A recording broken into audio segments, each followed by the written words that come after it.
Good morning students. आज की class शुरू करते हैं। We start from here. The Champaran episode was a turning point in Gandhi ji life. Gandhi ji की लाइफ में जो चंपारण एपिसोड था, जो चंपारण में जो घटना चली थी, एक टर्निंग पॉइंट था।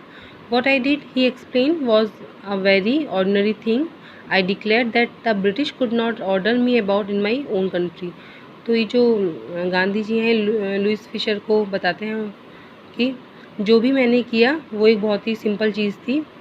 मैंने डिक्लेयर किया कि जो ब्रिटिश हैं वो मुझे मेरे ही कंट्री में मुझे ऑर्डर नहीं दे सकती कि मुझे क्या करना है। But Champaran did not begin as an act of defiance. लेकिन ये जो चंपारण में जो इवेंट हुआ था, ये एक प्रोटेस्ट नहीं था, ये एक विरोध नहीं था। It grew out of an attempt to alleviate the distress of large number of poor peasants. ये एक कोशिश थी टू एलिवेट, यानी दूर करने की, डिस्ट्रेस को, दुख को दूर करने की, किसी पुअर पीजेंट्स के दुख को दूर करने की ये केवल एक कोशिश थी। This was the typical Gandhi pattern, और ये गांधी जी के काम करने का तरीका था। His politics were intertwine with the practical day to day problems of the millions. उनका जो काम करने का तरीका था वो practical day to day problems पर बेस्ड था, यानी कि वो जो डे प्रॉब्लम्स थी उनको सॉल्व करने में वो रहते थे कि उनको उनके लिए क्या किया जाए। His was not a loyalty of to abstraction. उनकी जो लॉयल्टी थी, उनकी जो निष्ठा थी, वो आइडियाज़ पर बेस्ड नहीं थी कि मतलब कि ऐसा होगा तो क्या, अगर ऐसा होगा तो कैसे होगा, ये होगा तो हम ऐसे करेंगे, तो आइडियाज़ पर नहीं, मतलब उनका बेस था। वो प्रैक्टिकल लाइफ में विश्वास करते थे। It was a loyalty to living human beings. उनकी जो लॉयल्टी थी वो लिविंग ह्यूमन बींग्स पर बेस्ड थी, यानी कि जैसे आम लोगों को, जो ह्यूमन बींग्स हैं, उनको आम जीवन जीने के लिए क्या चीज़ों की ज़रूरत होती है और उन्हें क्या करना चाहिए। ठीक है, तो वो इस पे विश्वास करते थे, ना कि आइडियाज़ पर कि हम ऐसा करें तो ऐसा होगा, वैसा करें तो वैसा होगा, ये सब नहीं।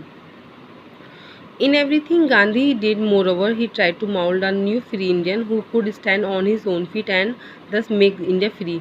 और हर चीज़ में जो गांधी जी ने और ज़्यादा ही किया, तो उन्होंने ये कोशिश करी कि माउल्ड, यानी कि make a new free Indian, यानी कि जो भी हर इंडिविजुअल है वो उसकी एक नई सोच हो और फ्री हो वो, ठीक है, जो अपने पैरों पे खड़ा हो। और इस तरीके से अगर हर इंडियन फ्री होगा, नई सोच वाला होगा, तो हमारा इंडिया ऑटोमेटिकली ही फ्री हो जाएगा।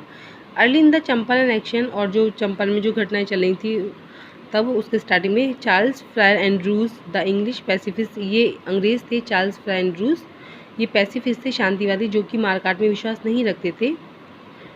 Who had become a devoted follower of the Mahatma, और जो कि महात्मा के एक फॉलोवर बन गए थे।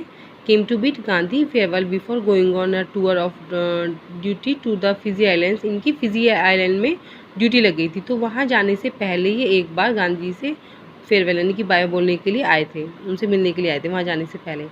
गांधी जी लॉयर फ्रेंड्स, जो गांधी जी के जो और जो वकील फ्रेंड, लॉयर फ्रेंड्स थे, thought it would be a great good idea for Andrews to stay in Champaran and help them. तो उन्होंने ये सोचा कि ये बहुत अच्छा रहेगा अगर एंड्रूज के हम, मतलब कि चंपारण में ही रुक जाएं और उनकी मदद करें। तो Andrews was willing if Gandhi agreed. तो एंड्रूज भी इस चीज़ के इच्छुक थे यदि गांधी जी एग्रीड हो जाएं, तो सहमत हो जाएं तो। बट गांधी वाज वेहेमेंटली अपोज, लेकिन गांधी जी इंटेंसली उसका अपोज किया, इस चीज़ का विरोध किया। ही सैड, उन्होंने कहा कि you think that in this unequal fight it would be helpful if we have an English man on our side. तो गांधी जी ने कहा कि तुम ये सोचते हो कि इस अनइक्वल फाइट में कि एक तरफ तो जो ब्रिटिशर्स हैं वो बहुत पावरफुल हैं, एक तरफ ये लोग इतने मतलब कि कमज़ोर हैं, तो ये हेल्पफुल रहेगा हमारे लिए कि अगर हम अपनी साइड एक इंग्लिशमैन को रख लें, केवल एक इंग्लिशमैन से, ठीक है, तो ये हेल्पफुल रहेगा, तुम्हें ये लगता है। This shows the weakness of your heart. इससे तो तुम्हारे अंदर की वीकनेस, कमज़ोरी झलकेगी, ये चीज़ तुम्हारे अंदर की कमज़ोरी को उजागर करेगी अगर तुम अपनी तरफ एक इंग्लिशमैन को ये सोच कर लेते हो कि ये हमारे लिए हेल्पफुल रहेगा। द कॉज इज़ जस्ट, तुम्हारा जो कॉज है, रीज़न है, वो सही है। And you must rely upon your self to win the battle, और लेकिन तुम्हें अपने ऊपर विश्वास रखना होगा इस बैटल को जीतने के लिए, ठीक है, तुम किसी और का सपोर्ट मत लो। You should not seek a prop in Mister Andrew, तुम मिस्टर एंड्रू में सपोर्ट को मत ढूंढो, यानी कि सी के प्रॉप होता है टू सर्च मतलब टू सी का सपोर्ट ढूंढना।